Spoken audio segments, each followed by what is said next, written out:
Head over to the brand new FriendoShop.com and get your latest Friendo merchandise. While you're there, use code FriendoFriday to get 20% off. And don't forget to pick up Don't Interrupt the Game t-shirt right now. FriendoShop.com. Hey, Friendo, Steve here. Yeah, Larson. And welcome back to Going In Raw, the only pro wrestling podcast you need to be listening to right here at youtube.com/Steve and Larson. Available wherever podcasts can be found. And of course, these days we tape it live at YouTube and at the Twitch, twitch.tv/Steve and Larson. On today's episode, we're going to be talking about this week's NXT fallout from further fallout, I should say, from the Iron Survivor Deadline was the big show. Grayson Waller trying to get one up on Braun Breaker and a bunch of other stuff. We're also going to talk about Dax Harwood and what's going on with FTR. First, though, of course, made it big old thumbnail right here. Miro and some backstage details, potentially, on why we have not seen him on TV. We figured that it was because they had nothing for him creatively. Well, that's kind of the idea, but it seems like there might be some pushback on that idea, Larson. Yes. So first, let's talk about this. The last we heard about Miro was that, according to Fightful Select, he was healthy and ready to return to action in AEW, but, quote, creative simply hasn't been presented for him. Yesterday, Miro's wife, CJ Perry, was interviewed by 92.7 WMAY. WMAY. And was asked about the possibility of Rusev Day returning, reuniting in WWE, and these transcripts come to you from Fightful. CJ said the following, quote, well, it so happens that the Redeemer is fighting on some battlefields against a couple of gods. Rusev Day will never die. It's always going to be around. The kids are going to want to sing it, and I'm sure it'll make a return in WWE at some point. Rusev, well, whatever he shows up back in, whatever frickin' name or gimmick or character he returns as at some point in WWE is going to be iconic. That's the great thing about wrestling, is it doesn't matter what company you work for, what promotion, anything can happen. Let's be honest. We know that everyone always returns back to WWE at some point. Wow. So, on the latest Wrestling Observer Radio, Dave Meltzer provided some potential details on why Rusev might not be on AEW television. This is what Dave had to say. Quote, in September, they came to him. Tony Khan came to Miro, and he had this idea which would build to a match on the November 19th pay-per-view, and Miro didn't want to do it. It's weird. A lot of people who came from WWE are very leery, obviously, Bryan Danielson being the exception, about doing jobs. Then it becomes very difficult to book when you don't really want to do programs where you're going to lose. Now November's over, and now we're in the news cycle, and they're going to bring him back and try to come up with ideas for him, and they very well may. Then his wife comes in and says, well, Rusev Day is going to come back. Everybody goes back to WWE. People go like, he's not using this guy. It's like, there's reasons. If you're going to play ball, that's fine. And if you really don't want to, if you're just biding your time to go somewhere else, then it should be different. That's the basic situation. If you are on AEW and you want to be gone, I think the one thing you should do is don't go public and say it, or don't have your family members go public and say it, because then if I'm the promoter, I've got other guys I can push. So I would say keep quiet if that's your goal, because saying it will probably just hurt the amount of TV time you get, and rightfully so. Yeah. So Miro's been open about this, and his wife has been open about this for a little while now. So I guess it's not terribly surprising that there's some pushback on the idea, if what is being said here by Meltzer is to be believed, that it's not just that, we haven't called Miro because we don't have anything for him, which this scenario, to me, makes a little bit more sense, because why would it seems weird that you simply wouldn't have anything for him. And I don't know. I mean, I don't know about the idea that WWE people coming in with a high profile would have a hard time doing the job, if you will, doing the honors for some of those in AEW. I don't know what that situation would be all about. You can only speculate. There's always egos at play in professional wrestling. But in this specific situation, if Miro is presented with something and he says, it doesn't work for me, brother, I don't know. How do you feel about that if that is the case? I mean, I guess protecting your own brand versus and I understand to a degree protecting your own brand. It could be a bit of a catch-22 where Miro is hesitant to lose matches because TV time on AEW TV, as we've seen, is precious. Mm-hmm, yeah. And a lot of people, they're on TV for a spell and then they're not. Mm-hmm. And if you are on TV sparingly, you want to try to maximize your opportunities while on television to make a maximum impression, with the hope that with a groundswell of fan support, you'll be back more often. Mm-hmm. And if you're going in there to lose your match, I guess that's harder to do to a degree. I mean, there's something to be said for putting forth great performances even in defeat. The flip side of that is, though, that if you make it known that you're really not into the idea of losing, it's harder to come up with creative for you. Wins and losses, in a general sense of wrestling, don't really matter, but they do matter in the story you're trying to tell. Mm-hmm. So, I mean, I could see both perspectives. We've historically given wrestlers who have politicked their way out of not taking losses some grief for doing that, because there's been a lot of names, Hulk Hogan, that have made pretty much a career of doing that. Mm-hmm. This is one perspective here that Meltzer's talking from. I'm guessing he's getting probably information from people within AEW. We don't know Miro's perspective on it. Well, it also plays into, that's the thing. It plays into the idea that we've always talked about, and that's there's going to be agendas. There's going to be sides. This is clearly some pushback on the perception that Miro's gotten out there, that they have nothing for him, creatively speaking. So you have to look at it, and I'm not going to say necessarily with a grain of salt, but there's multiple sides to the story, and then you just sort of you see where things play out. I'm not saying anybody needs to make any judgment calls. It's just interesting to see the backstage drama play out, because pro wrestling is a very unique form of entertainment. It's not like if you're handed a script for the latest Marvel movie and you read this and you're like, okay, cool, agent, go ahead and figure out the financials. I'm cool with this script. It's a script. It's locked down. You don't show up and we're like, okay, so here's the plan, brother. Now that's not to say that there's oftentimes, like famously in the Fast and Furious movies, those agents have to then have to like negotiate how many times does Vin Diesel get punched, how many times does The Rock, and apparently that is what sort of led to that kind of stuff, is what led to The Rock leaving and doing his own version of his own side stuff, or however that worked. What was it? Jason Statham and the it was a movie that it was like from the Fast and Furious. Yeah, universe. right. It was like a characters spin-off. that played those movies, but spin-off. That was the word I was looking for. Yeah, I mean, here's one point of view here in our YouTube chat. Plains Drifter, a YouTube channel member, by the way.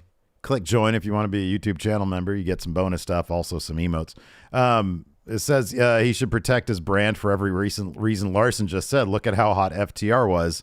And then we're going to talk about FTR and that. Yeah, we are. And there's a fine line between protecting your brand and protecting your brand at the detriment of creative kind of overall. Yeah. And if you're protecting your brand to such a degree that it makes it more difficult for them to write creative for you, and therefore you're not on TV, period. Mm-hmm, yeah. I understand protecting your brand 1,000%. Mm-hmm. But as we saw with Miro when he lost the TNT title to Sammy Guevara, probably something that never should happen. Mm-hmm, yeah.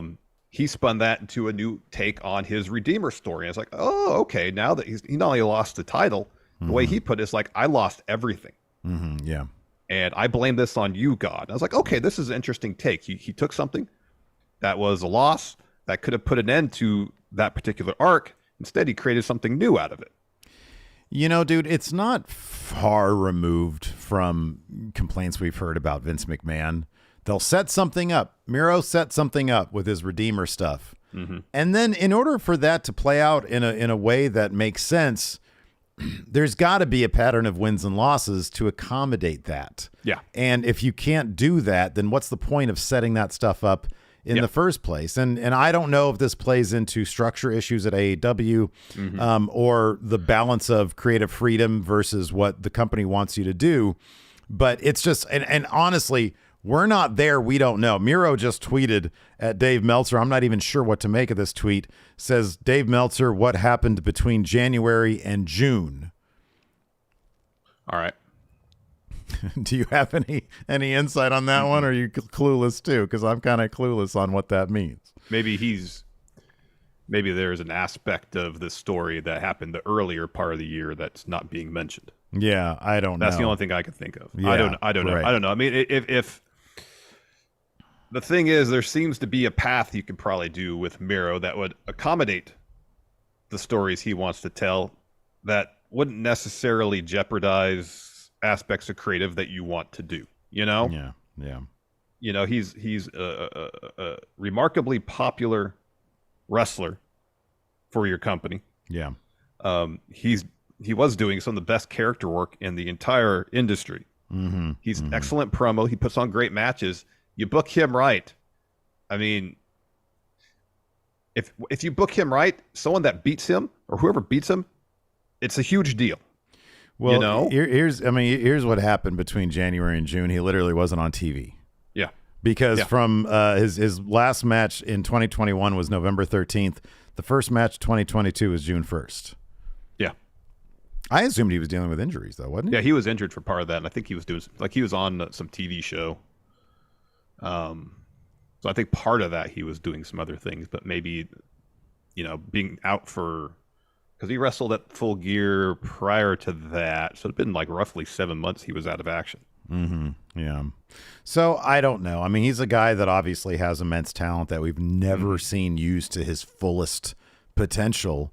And honestly, regardless of who's in the right or who's in the wrong, I would just like to see that. I would like to see him be utilized. And I feel like we've gotten kind of close here in AEW with his TNT title run, with the Redeemer character. It's all been really, really good stuff. So regardless of what these issues are, it'd be awesome to see them resolved.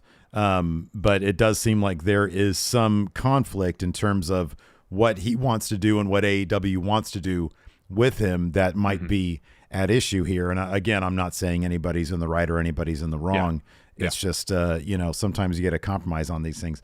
But, you know, I could also see the philosophy of, well, we're paying you money. Come in and you know, you know what the deal is when you come in. So maybe just do what we want you to do. I don't know, because I know we own Action Coast Wrestling, but we're not on network TV yet. No, so we don't have to deal with those things. Oh man, but you're right. Hopefully this gets worked out. A compromise can be reached. Assuming that what Meltzer's talking about is even really the issue, because as we said, this is something obviously from AEW's point of view. And that's the narrative that they want to try to push to kind of counter the idea that, oh, Miro's just not being used. It's funny because I know Road Dogg recently on his podcast mentioned the Rusev Day thing and how confused he was, even backstage. Like, why are they not doing this anymore? Like, Rusev Day is insanely over. Yeah, Vince was completely disinterested in doing anything with Rusev Day, Yeah. Let's talk about somebody else who might be on their way out of AEW. We're talking about FTR. So FTR's Dax Harwood was the guest on the most recent and final episode of the Gentleman Villain podcast. Talked about a huge variety of subjects, including launching his own podcast later this year. Yeah, I think next week the first episode comes out. Get this, hoping to wrestle Cody Rhodes, quote, very, very soon. Well, wait a second. Hold on a second. What? Isn't Cody Rhodes in the WWE, Larson? Cody Rhodes is in WWE. Wow. And also how he feels that CM Punk is, quote, misunderstood, saying about Phil, and these transcripts come to you via Wrestling Inc., the one motto that I live by is, if you're not controversial, you're not worth remembering. And he's controversial. He's controversial only because he does go against the grain and he doesn't fall in line. I think obviously he's an incredible storyteller. I think he's an incredible athlete. I wish that, and I hope whatever he decides to do or whatever comes next for him, whether it's in AEW, which I'm hoping it is, or outside, I just hope he finds happiness because in his life, the life he's had, he deserves it. Friend of CM Punk, Dax Harwood. Yeah. It's interesting that he's mentioning AEW in the way he did, that whether comes next for him is in AEW, which I'm hoping it is. Yeah. Yeah. You know, we speculated last night after FTR lost to Gun Club. Mm-hmm. You know, they dropped the Ring of Honor titles. They're probably going to drop the IWGP tag titles or Wrestle Kingdom to Yoshihashi and Goto. I mean, it's entirely possible that they drop the AAA tag titles early next year. My speculation on that is that they're going to be firmly in WWE before AAA has them lose those tag titles. That's entirely possible. They let AAA, they will let people run with those titles wherever.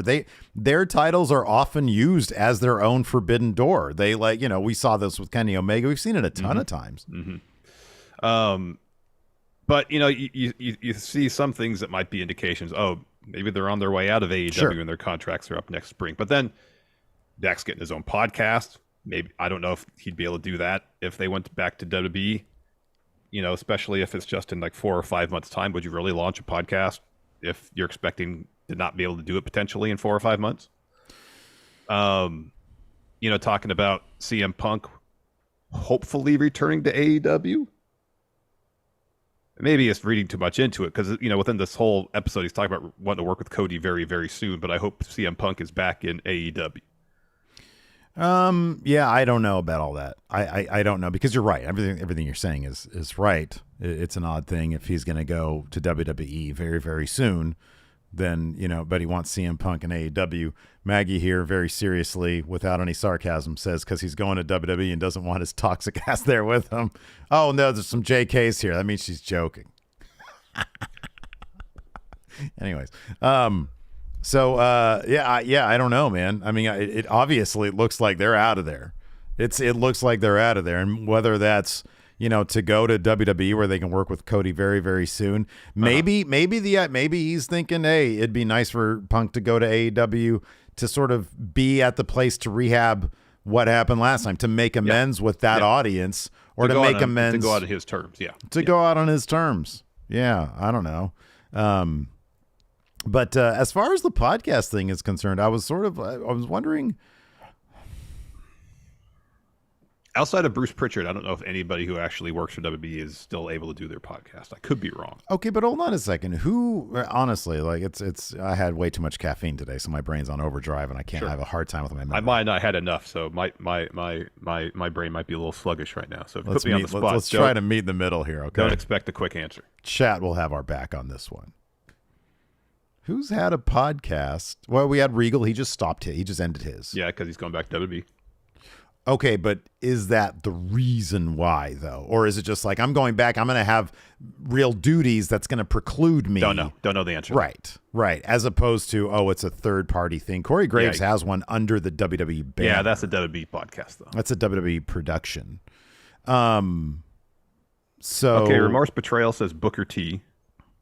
Booker T has one. Road Dogg. Road Dogg. Yeah, he has a podcast, which I think he started while he was still under WWE. It's entirely possible. Yeah. Double J. Was Swerve doing his podcast while he was there? I think so. I think he wasn't he? I don't know if that would preclude him, especially these days where they're going to have some leverage. And if Triple H is open to people doing Twitch stuff, the one notable name that hasn't gone back to do the Twitch stuff is AJ Styles, and his Twitch streams were basically podcasts. That's true. They were shoot interviews. There is one thing to consider. Maybe as part of like his WWE deal, maybe he's approached him and said, hey, under the WWE banner, can I do a podcast? I kind of doubt. He doesn't seem like the type. I feel like he'd want to do that shit on his own and keep it independent just because, they always talk about doing other stuff that isn't WWE related. Yeah. I mean, they said they want to take FTR said they want to take a whole year off TV to just go and do whatever they want to in the industry. Oh, yeah, that's right. Duh. New Day. What are we talking about? New Day. Yeah. Yeah, they had a podcast for a spell. I wonder if they own that one. Do you think that's under the WWE banner? Probably, right? Probably. That podcast was so good. It was really good. Yeah, that was good stuff. Gosh, that show was so good. I missed that show. It was a great show. I used to go to the gym and listen to that. Big meaty men slapping meat. Literally that segment, I was on the elliptical machine laughing my ass off. I love that.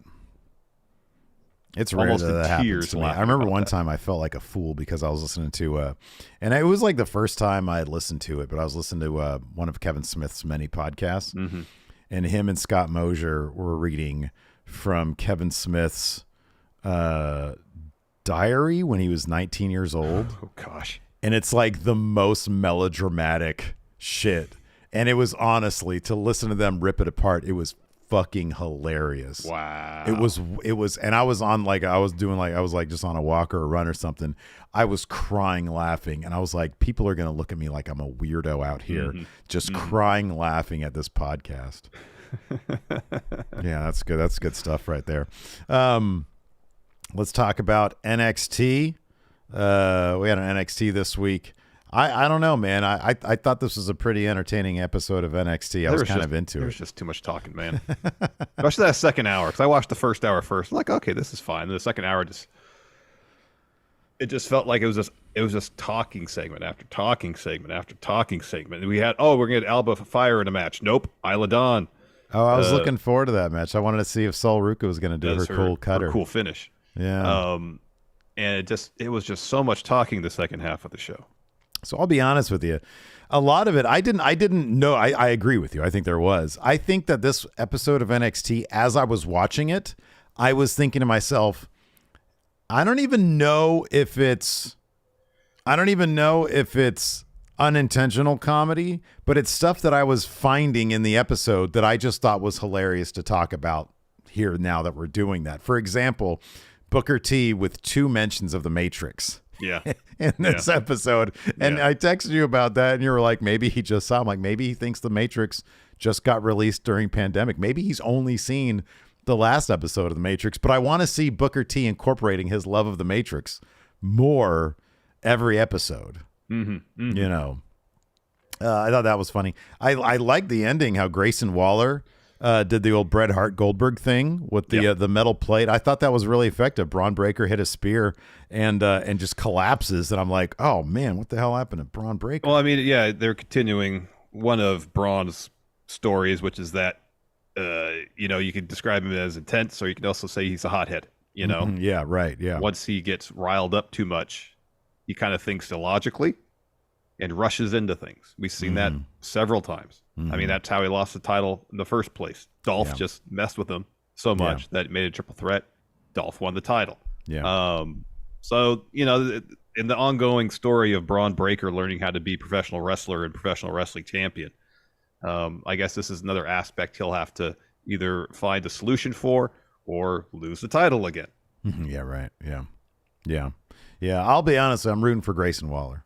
I haven't always been his biggest fan, but I want them to mix it up a little bit, I think that's one thing that, even going back to when Seth Rollins first won that first NXT title, it's like he didn't have it very long. Big E got it pretty quickly after that, and so on and so forth. And I think it was Neville after him. I think it was Neville after him, wasn't it? Yeah.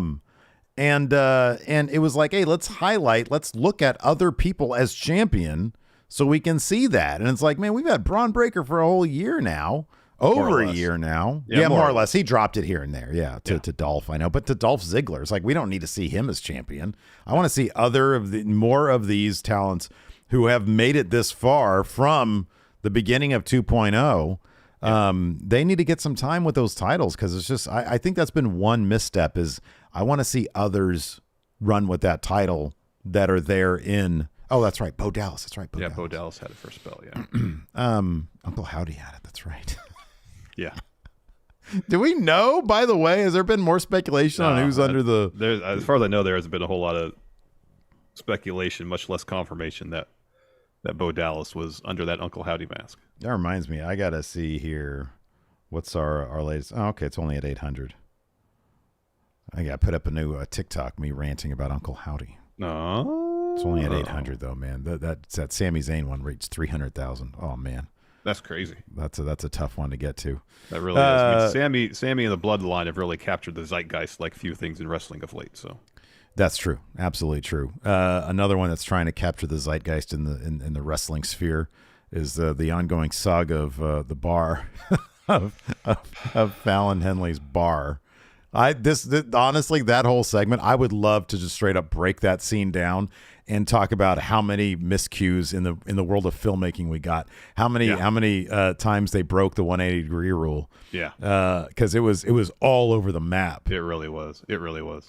and the idea that Fallon Henley is pumping in crowd noise at a bar that clearly has nobody in it. Yeah, I know. But there's the audio of people. I know.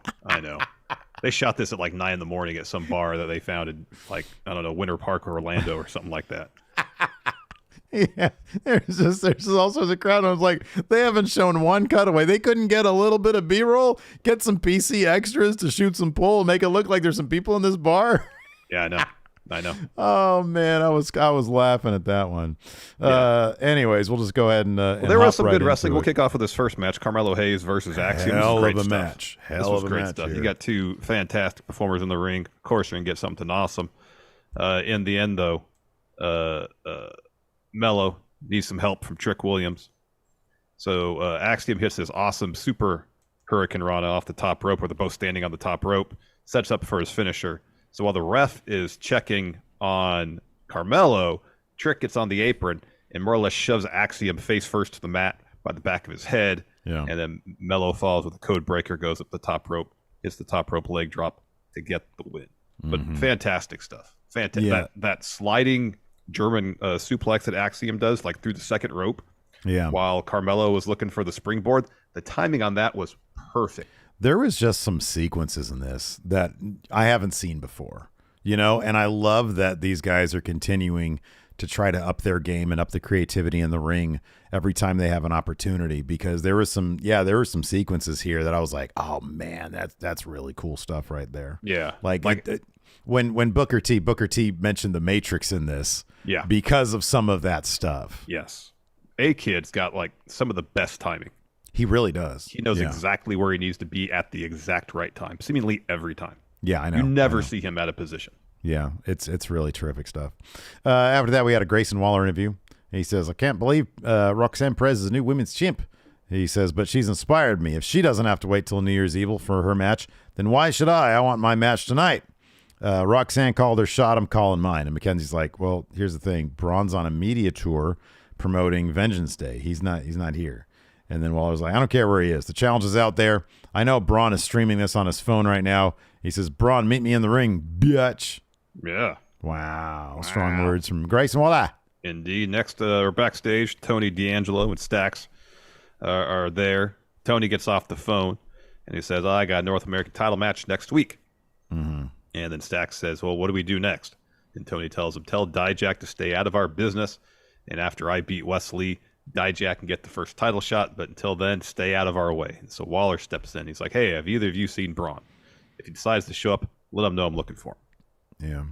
Yeah. White Brownie here in our Twitch chat says Ali versus Axiom was great. Did they have a main event? Yeah. Whoa. Yeah. That's probably really good. Mustafa Ali was hyping it up on Twitter. Oh, that's cool. All right, I'll check that out. After that, we had Nikita Lyons versus Zoe Stark. Zoe Stark ends up getting the win here because Lyons goes to roll her up, and then Starks reverses that to roll up her own to get the roll up here, and then also grabs the ropes to get that heel win right there. So she gets that win over Nikita Lyons. Zoe was doling out some stiff chops in this match. Mm-hmm. Yeah, she was. Yeah. Next, we got a Cora Jade interview. She says Roxanne is the luckiest person alive right now. That was supposed to be my moment. Roxanne doesn't deserve the title. I do. And I know a lot of people think they deserve things, but I actually do. And then she's attacked by Wendy Chu. Mm-hmm. They start brawling. Refs come in to break it up. Yeah. Yeah. All right, Steve. It's the segment you've been waiting to talk about. Man, God, if I only had this like recorded and loaded up to do a telestrator, you and I could just have a clinic on this, man. I'm telling you, because like this was just a fucking mess, and like it's compounded. It's one thing if the photography of the film is not sound, and the construction, the editing, if they're all off. If the acting is transcendent, if the material is transcendent, that stuff can kind of be. Well, here's the thing. It's got to be one or the other. Either from a production standpoint, it's got to be fantastic, and at the very least, the actors have to hit their beats. Yeah. I'm not saying you don't have to be like barely competent acting. If they're hitting their beats and helping tell the story, if from a production standpoint it's really good, you can overlook the acting. You can also kind of overlook some production issues with this like masterpiece theater level acting. Right. Yeah. Yes. Yeah. But the problem is this is like sub pornography acting. Let's be honest with you. This is honestly terrible. I really wish. Here's the thing. I've seen Josh Briggs pre NXT when he was in Evolve. Yeah. And when the dude is natural, he comes off as genuine. Like he can connect. And this good old boy stuff, it's so hammy. It's not him. And Brooks Jensen, obviously, he's a younger dude. He's still getting in the flow of things. Fallon Henley, probably the same thing. So they're learning. They're trying, but it's so shockingly bad. Yeah. And this whole storyline where it's like, man, the reason the bar's going under is because there's nobody in there. You can pump some crowd. Why is the bar doing bad if the idea is there's people there? Yeah. I know. It's like it's 9 o'clock in the morning. There shouldn't be people there at the bar. They should cut to the jukebox, and the only thing on the jukebox is just crowd noise. Right, exactly. But you see 14, that is atmospheric crowd noise. That sounds good. Yeah. So people walk in, oh, man, this place is pet. What the fuck? Sounds like there's people here, but there's nobody here. Goddamn ghosts in this place of people at a bar. You go to the jukebox, like, why do they not have any Boston? Where's the Kansas? No Eagles? Where's the Kansas? It's just a bunch of fucking killer tracks of people. Of crowd noise. Crowd Various noise. size crowds. Ambiance. Quiet night at bar. Loud night at bar. Yeah. Arena audio 2. Frat party. Yeah. Wilhelm scream. Oh no, somebody's getting stabbed by the pool table. So it's Briggs, Jensen, and Fallon chatting in her bar. She's behind the bar. And she says, I don't know how my parents are going to get us through this one. And Jensen says, something will come up. And Fallon says, yeah, we'll just have to keep our fingers crossed. Yeah, okay, Briggs... immediately. Hold on, immediately. Number one, Briggs and Jensen are always talking about how we'll figure something out. They're not figuring anything out because every week they're saying we're going to figure it out. They're just sitting at the bar doing nothing. Yeah, I know. So then, instead of coming up with an actual plan saying, hey, let's promote stuff, let's get some flyers down at the NXT arena, and get some people in here. She just says we're going to keep our fingers crossed. That's not a plan. It's not a plan. But then Briggs says we just need to put our heads together. You've had weeks to do that. They haven't done that yet. So anyways, Kiana James and her assistant walk in, and Kiana says, to her assistant, make a record of everything in here of value. Yeah. Because it may not look like much, but when we liquidate, we could get something for it. And so she walks up to Briggs, Jensen, and Fallon says, what are you doing here? Get out before I throw you out. And Kiana says, you should be rolling out the red carpet for me. I heard you were having some financial woes, and they do like a really hammy shot of Jensen cringing when he hears that. Yeah. It says, so I took care of them. This bar owed $1,000 in back corporate taxes. Yeah. I paid those off, but the bank put a lien on the bar. I honestly don't even know if that's how it really works. I could almost guarantee you it doesn't work that way. So she'll be able to buy the property outright, and there's nothing that they can do about it. And then Fallon says, Kiana, wait a second. Yeah, wait. What? Back up. Hold on a second. Wait a second. Yeah. Because you're right here. The bar owes thousands in corporate taxes. That's what she said. So that's not a bank responsibility. That's the IRS. Right. Yeah, or the state government, depending on what it is. Yes. Right? Yes. Yeah. But she paid those, so they should be good. So now, really, Fallon Henley, if she wants to sue Fallon Henley in the bar for like restitution on that, I guess she could try to do that. But that would have nothing to do with the bank. No, and I wouldn't if she, on her own accord, went and paid the taxes off without any sort of deal between Fallon and herself. That's just on her. Yeah. What restitution could she demand in that respect? The bar's not up for auction. No. That doesn't make any sense. That makes no sense. So Fallon says, how about next week we have a match? And when I win, my parents get out of debt, and you take the lien off the bar and you leave us alone. So pretty much they get their tax bill paid off. They get to keep the bar, and all is well. And then Kiana's like, why would I agree to that? Fallon says, well, if you win, then my parents will sign the bar over to you for what you're going to pay for it or something like that. Well, I think the idea is you get it for what you already paid for it. No additional money. You don't have to give any money to the bank. And then Kiana's like, cool, I'll see you next week. Yeah. That's they actually had to sit down and write this. And they're using language that they couldn't have come up with a scenario. Maybe they're not expect. Here's the thing though. What do we know about the demographic for NXT? Skews older. It's super old. It's people who know about like mortgages and taxes and shit like that. Yeah. I don't know. It's fun to pick on this stuff because it's fun. Because it'd be the IRS or the bank putting the lien on the bar if the bar owed the IRS or the bank money. Right. Exactly. Yeah. I don't know. Granted, I'm not a financial person. Whether a person can pay off a debt for a particular place and in the process say, I would have put a lien on that. Yeah, right. If it's paid off, then there's no lien on it. Yeah. I don't know. Unless the lien is, I paid this debt, therefore I am putting a lien on place. I don't even know if that works. I don't think that works. The reason we're nitpicking is because it's funny. Because this dialogue is, you wrote down the dialogue and we're just picking it apart. Like none of this scenario just doesn't make any sense. It doesn't seem like it makes any sense. It's like a bunch of dullards trying to figure out how to save a bar. Let's pump some crowd noise into it. I mean, this is a storyline that's out of an 80s movie, you know?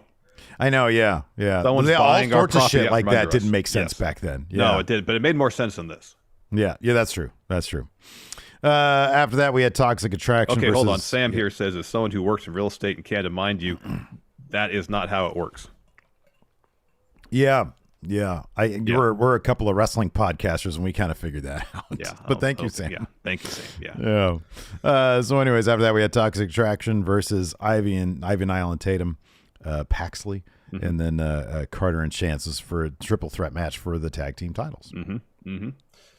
Fun bout. In the end, Ivy's looking for the Dragon Sleeper on JC. Jane reverses that into a neck breaker. Chance tags herself in, hits Ivy with a code breaker. She tags in Carter. They're looking for their finish. Paxley pushes Chance off the top rope. Nile puts Carter in the Dragon Sleeper, but then she reverses that into a roll-up to get the W. That is correct. Yeah. I'll be honest. I mean, between this and then the little parking lot bit with Diamond Mind, I kind of feel like Ivy Nile is not being used to her fullest potential. I feel like she should be kind of just like a silent badass, and not necessarily because I actually think that her performance as part of Diamond Mine is probably as genuine as she can be.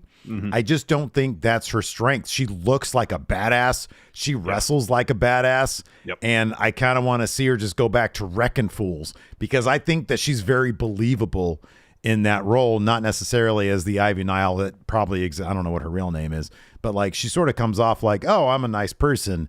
I really don't want to see her as that. I want to see her just wrecking fools. I think that she's very effective doing that. Yeah. How they booked her when she first debuted was great. I like when she was just giving Tatum Paxley all sorts of shit. Yeah, that was good. Yeah, that was good stuff. Also good stuff is Oro Mensa Party Guy.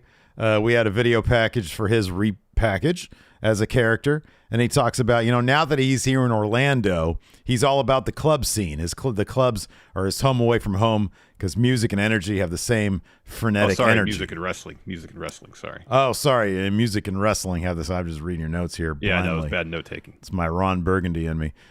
Music and wrestling have the same frenetic energy.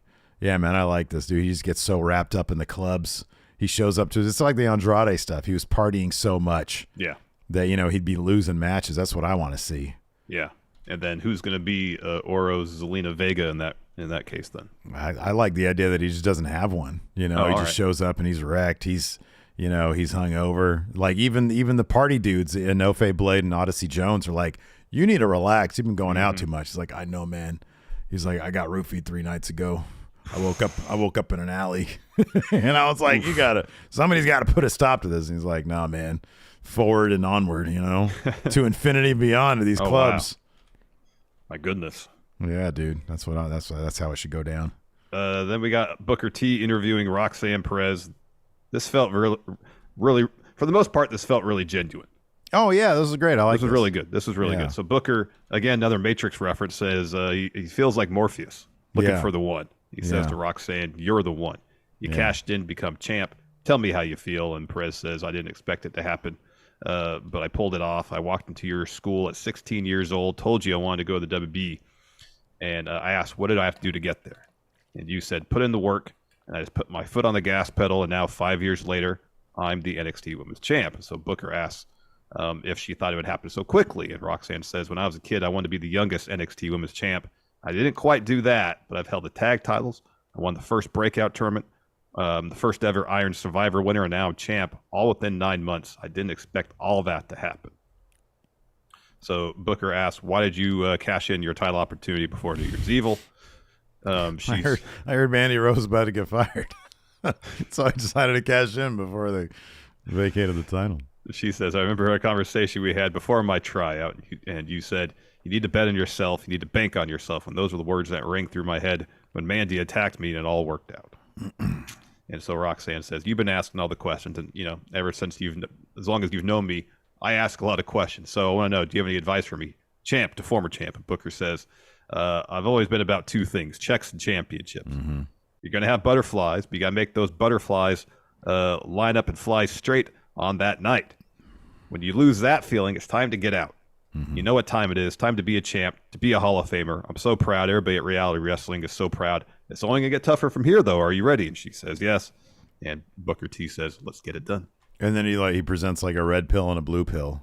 And he's like, which one do you want? She's like, which one does what? And he's like, well, one's blueberry, one's strawberry. There's just candy.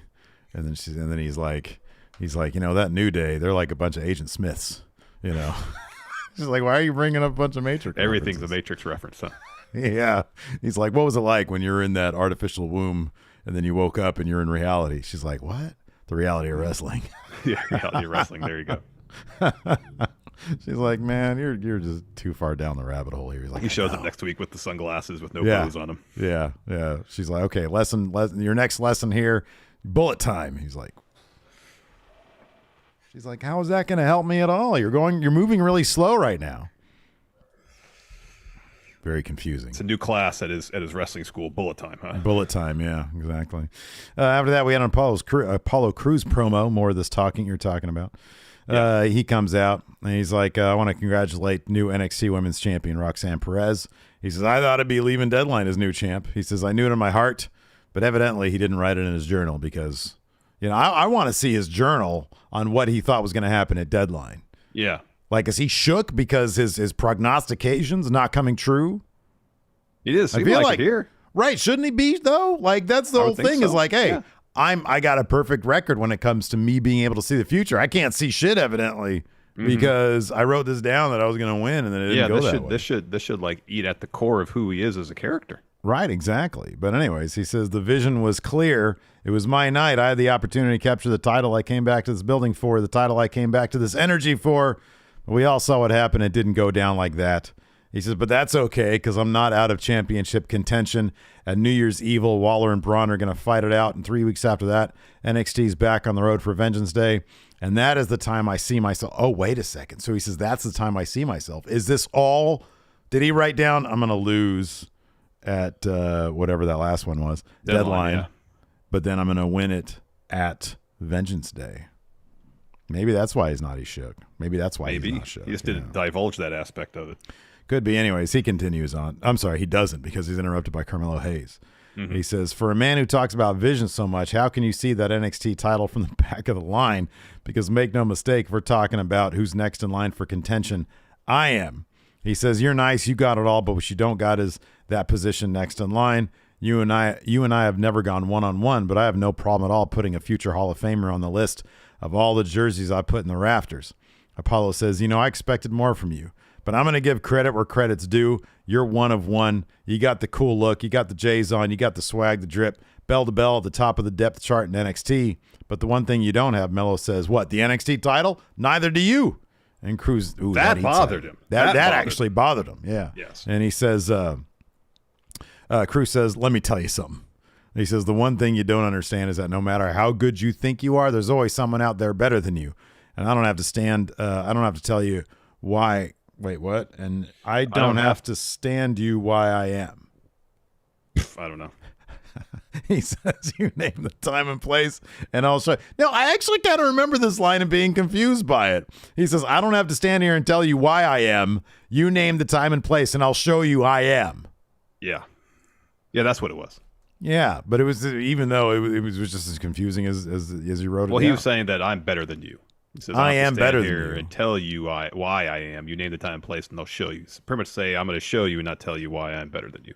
Yeah, that's what I figured it was. It was just, I remember watching it and being like kind of confused.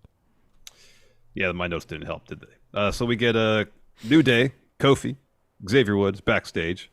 Pretty Deadly step in with a bunch of presents. They put them on a table, and Woods is like, "Oh, so you'll be number one contender if you got us everything on your Christmas list."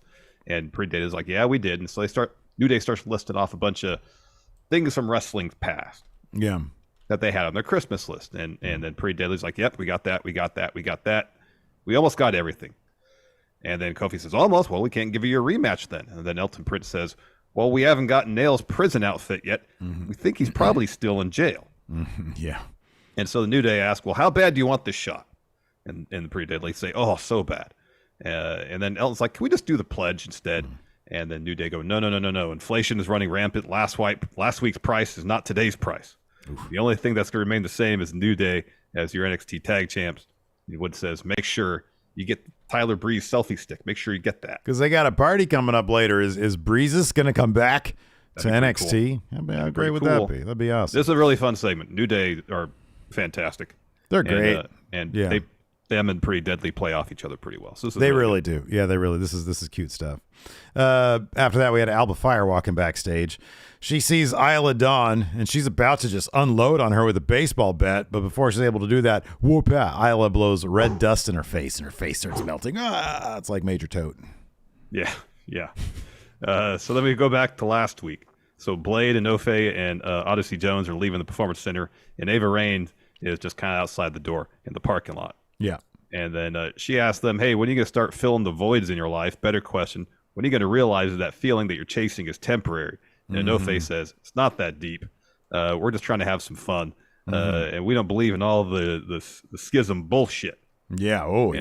And then Joe Gacy walks in and says, "Well, what I see here, referring to schism, is a family."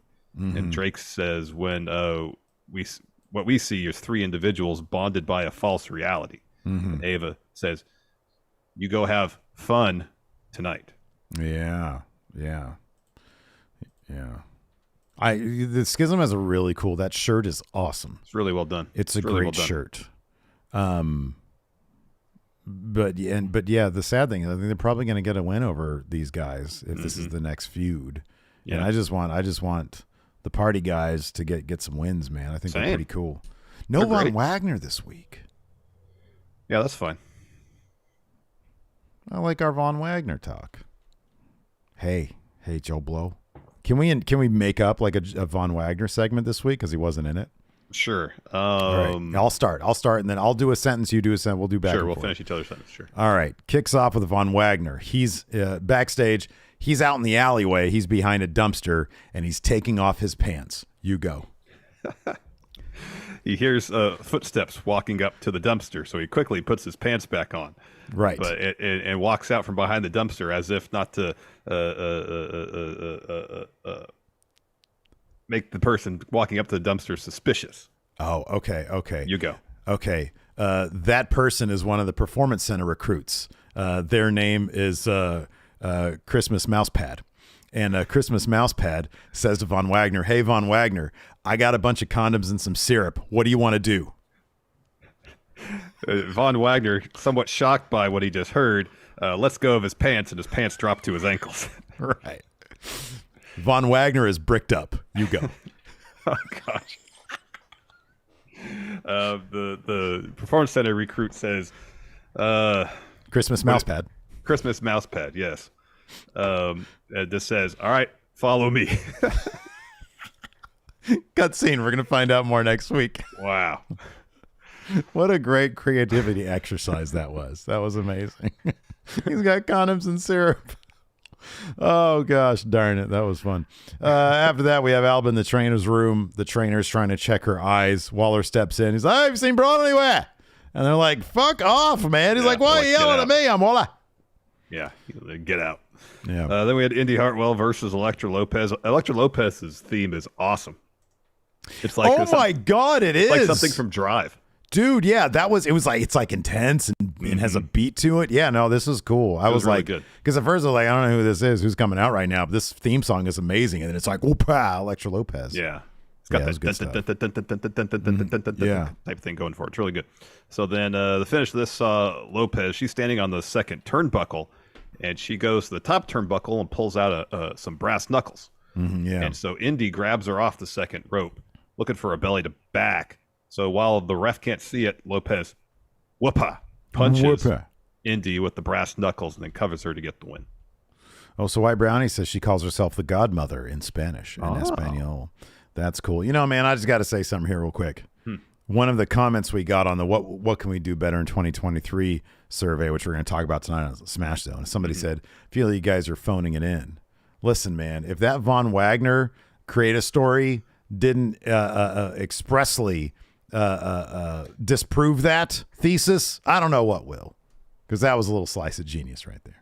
Anyways, moving on. Talk about effort. Oh, man, our brains were firing a mile a minute there. Yeah, you got that right. Now I'm just exhausted. Yeah, exactly. I'm still jacked on all that caffeine from this morning. Oh, man, I need to start making my coffee like you. You just pour in half the can. Dude, it feels like I mainlined some energy drinks. It was nuts. Wow. Yeah. I wish energy drinks had that outcome for me. Oh, dude, you don't want any piece of this, man. It's too much. I feel like You don't think I could handle it? I don't know if you'd want to handle it, man. I think you don't. You're questioning my desire to be jacked up. Yeah, man. All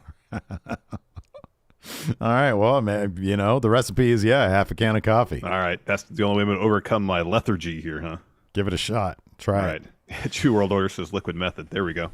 Liquid method. So then we have Alba. She's with the trainer. She's like, "Yeah, I'm fine." Trainer's like, "All right, cool, you're cleared." Yeah, she says, "Yeah, I'm fine." He goes, "Okay, you're fine. You're cleared." Yeah, quite a different scenario than just like minutes earlier. Yeah, no. Maybe that was the Grayson Waller effect. He just had to step in. All right, Grayson Waller. Now you're cute. Yeah, that's his new gimmick. He's Jesus. Grayson Waller. Hey, look at that. Yeah, cleared. Hey, who's want some wine from this water bottle? It's the Grayson Waller effect. It's the Grayson Waller effect. I'm Jesus now. Then we get a Wesley interview. He's talking about giving Tony D'Angelo a North American title match. He says, "I refuse to be a reactionary champion. I have to bring the fight to everybody." Says, "I may have gotten some bumps and bruises along the way, but I got to this point by pushing the envelope. So why stop when I became champ?" Says, "After I beat Tony, I can move on.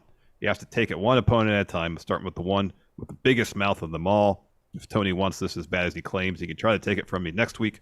But after he fails, I know I have Dijak lurking in the shadows. Yeah, that's right. To deliver his hard justice." Got that right. He says, "I'm ready to deliver my own cold, hard facts. This title isn't leaving my shoulder anytime soon." Hey, guess what? I'm going to treat you the same way I treated Christmas Mousepad. That's right. Hard justice. Leave him with a bottle of syrup. All right. After that, we had Alba Fire versus Sol Ruca, or so we thought. Sol Ruca's theme song, I hadn't noticed it before, but it's got that awesome Dick Dale vibe to it, man. Yeah, it's a surfer song, yeah. It's pretty cool. Her entrance is neat. She looks like $1 million. I was hoping to see that awesome finish of hers, although that's off the charts great. Against Alba Fire, I was like, I don't know if she's going to be able to pull this one off. But it turns out there was no match because Isla Dawn pulled Alba out of the ring before the match even started, and then she like grabs her arm, she pins between the steps in the ring post, takes her bat, smashes the bat into the ring post, into the ring steps, which in theory is supposed to completely wreck Alba Fire's arm. Do you think Alba Fire's got some like visa issues? She's going to be written off for a while or something? Oh, I don't know. Maybe. I don't know. Because it seemed like she's going to be written off for a little while with this. Yeah, after between the red dust in the face and then getting the arm smashed, yeah. Yeah, right. Then we get the Chase U Christmas party. So there was a line of students giving Andre Chase gifts, and Thea Hale standing next to him. So one of the students gives him a fruitcake, and he's like, "I'm allergic to fruitcake," and then he cusses that student out, and then I don't know, like 4 or 5, 6 other students leave the line because they as well had fruitcake.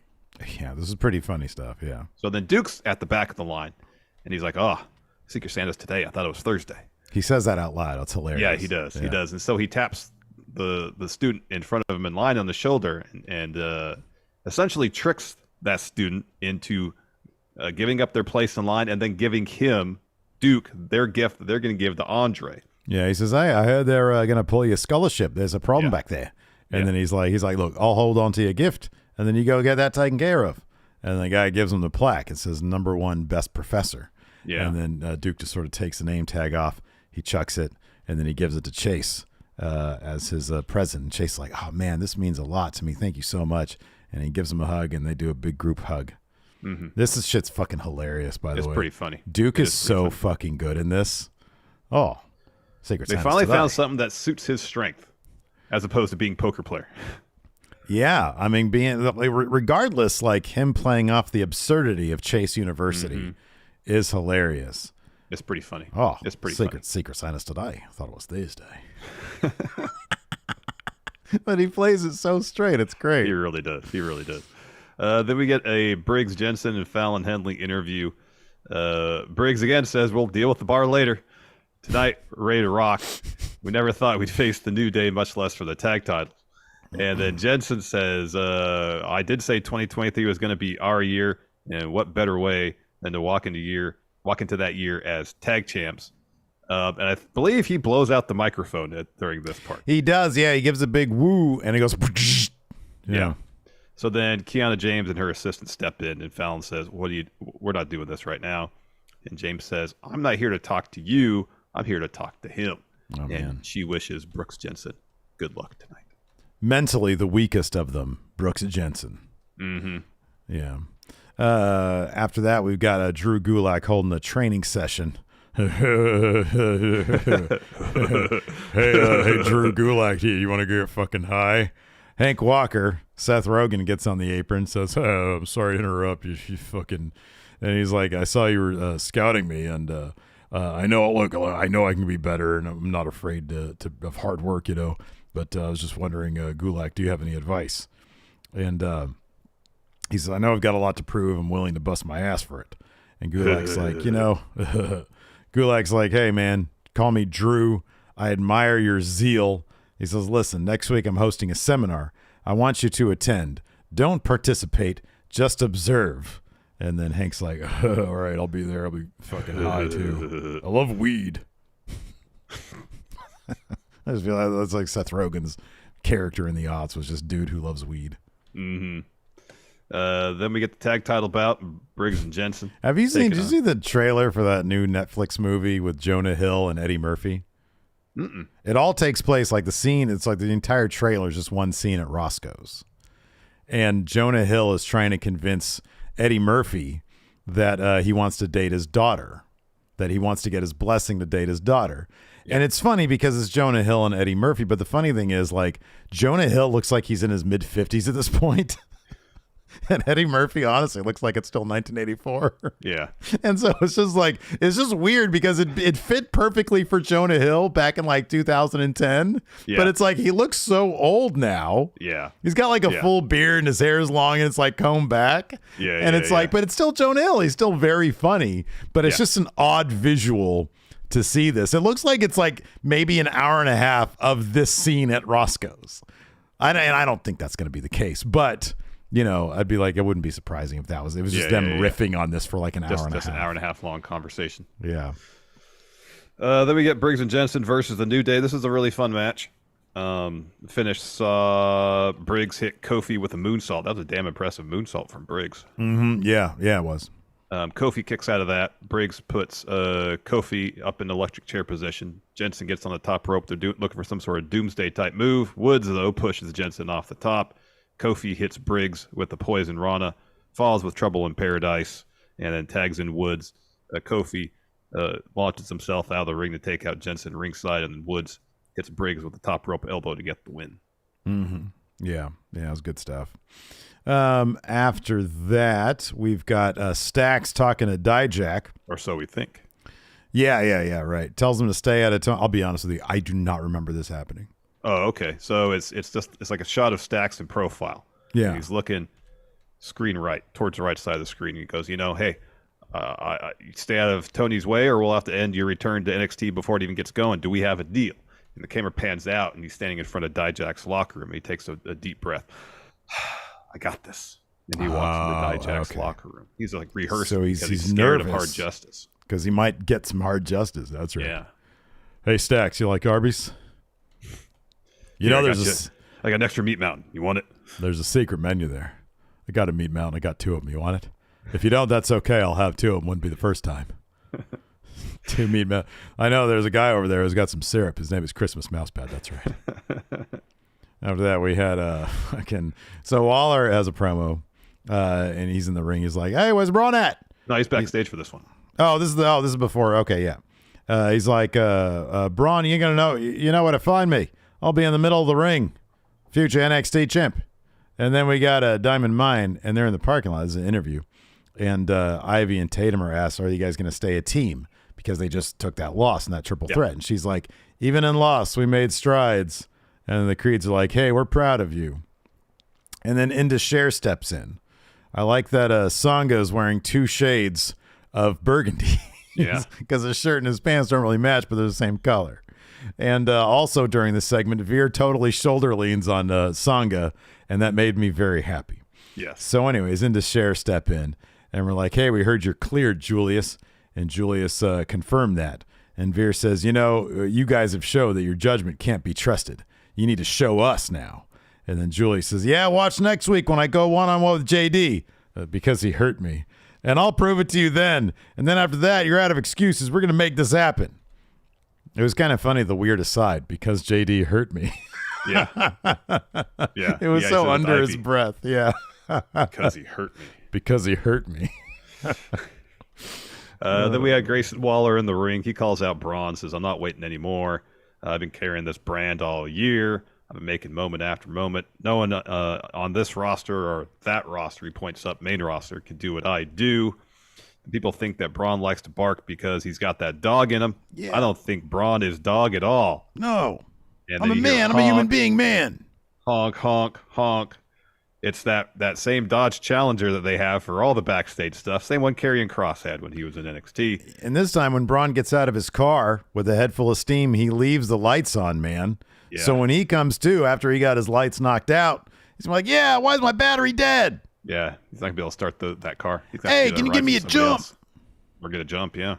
And as we know, Performance Center parking lot, not the safest of places. No, it's scary. So, yeah, Braun comes to the ring with a head of steam, sprints in, hits Waller with a spear, but Braun just lays there on top of Waller for a while. Knocked out, yeah. Waller flips him over and stands up and unzips his jacket, and he's got a metal plate on his chest. The Goldberg Bret Hart thing. Waller grabs the mic, says, "I outsmarted you tonight. I outsmarted you at Deadline and New Year's Evil. I'm going to outsmart you one more time when I become champ," because that's the Grayson Waller effect, and he holds up the title. Yeah, I don't like his odds, but I think it'd be kind of cool if he wanted to be honest. Yeah, I don't think his odds are good at all. Probably not. Let's go ahead and answer some questions here. I have a thread here from the Patreon at patreon.com. By the way, want to give a shout out to Peter Lewins, Mr. No Cell, Jack, Xavier Morales, and now Brad Kiefer, brand new patrons. Thank you so much. You can help support Going in Raw on the Patreon at patreon.com/Steven Larson. Got bonus content there. In fact, the bonus content lives on forever. You can check out all the bonus content from all the years past here on the Patreon. It's a really great way to help support Going in Raw. And, of course, we've got question threads for all the recap episodes of Going in Raw, so you can check that out as well. We also, from time to time, whenever we're putting up, we're like, "Hey, we got a count out coming up. Which would you prefer to see, this one or that one?" You can vote on the Patreon, and we also do that for YouTube channel members. If you're watching us on YouTube, click that join button, and you can get access to all that, plus emotes. If you catch the episodes live, you can use the emotes that we have available. And even if you're not supporting us by being a channel member, if you're watching us right now on the YouTube, do us a huge favor. Hit that thumbs up, and be sure to hit that subscribe button. You always get your Going in Raw notifications, although some people apparently are not getting notifications that we go live. Apologies for that. We're not actually YouTube, so we don't have control over that. But theoretically, that's how it's supposed to work. You hit that little bell. It should work, and hopefully it does. Yeah. First up, Time Moore asked, from the current NXT roster, who would you have to go up to main roster and pal with The Miz? And who would you have go up and have a feud with Dolph Ziggler? Of course, Von Wagner would pal with The Miz. Christmas Mousepad and Von Wagner need to pal with The Miz. That's good. Who would feud with Dolph? They'd probably have Carmelo feud with Dolph. You know who I wouldn't mind feuding with Dolph? Carmelo, I feel like Carmelo needs to debut at a really top spot. So I'm going to not say that. I'm going to say Axiom versus Dolph Ziggler. All right. Because I feel like Axiom can debut at a mid-level spot and work his way up. Yeah. And that match would be really, really good. Yeah. Alex Foster asks, what basic maneuver would you completely botch learning from Drew Gulak? Alex says, I'd fail at just walking to the ring. Anything. Name it. I mean, it was running the ropes. I'd bounce off the ropes. Is like, why am I just not automatically pushed forward like it appears like I would be on wrestling television? Why isn't my that's a good point. Why is all my inertia stopping when I hit ropes? Why do I have to keep on running? Why do I have to keep on putting an effort to run? Exactly. It should be effortless. That's how they make it look. And I should be going faster because you bounce off at all that kinetic energy. Potential turns into kinetic. Energy in the ropes, and it turns into kinetic, yes. Yeah. Doesn't work that way. Blake Whitehouse says, Is there a reason why spearing somebody wearing a chest plate knocks them out when it's just their shoulder hitting them? I think in kayfabe, there's a little bit of head there, too. Mm-hmm. But obviously, it's just their shoulder, yeah. You just got to suspend your disbelief there. Yeah, it's wrestling. David Matushek says, since Grayson Waller pulled a Bret Hart on Goldberg situation 2 days ago, what other moment from WCW's long history should they try to do next? I want to see Braun Breaker pull his own head out of a box like Hogan did. Oh, that's really good. I want to see Braun Breaker bring a tiger to the ring. A sedated tiger. Like his uncle did, yeah. Yeah, right, exactly. Or maybe when Braun is facing a new challenger like Grayson Waller, he shows up in the mirror. Oh, that's good. Here's what I want. Fake Braun Breaker. So like there's a new faction in NXT and they have their own Braun Breaker, but it's just like a dude in a Braun Breaker mask. Yes, that's good. We have a super chat here from Sean Lathrop here on the YouTube. Says, Merry Christmas, friendos. Who would be the most disappointing person/story to dethrone Roman, MJF, and Josh Alexander? Well, Bully Ray would probably be the most disappointing person to dethrone Josh Alexander. I was going to say Kazarian. That would be more disappointing to me than Bully Ray, honestly. That's already happened, so I don't think that's really likely at all. So I discounted that.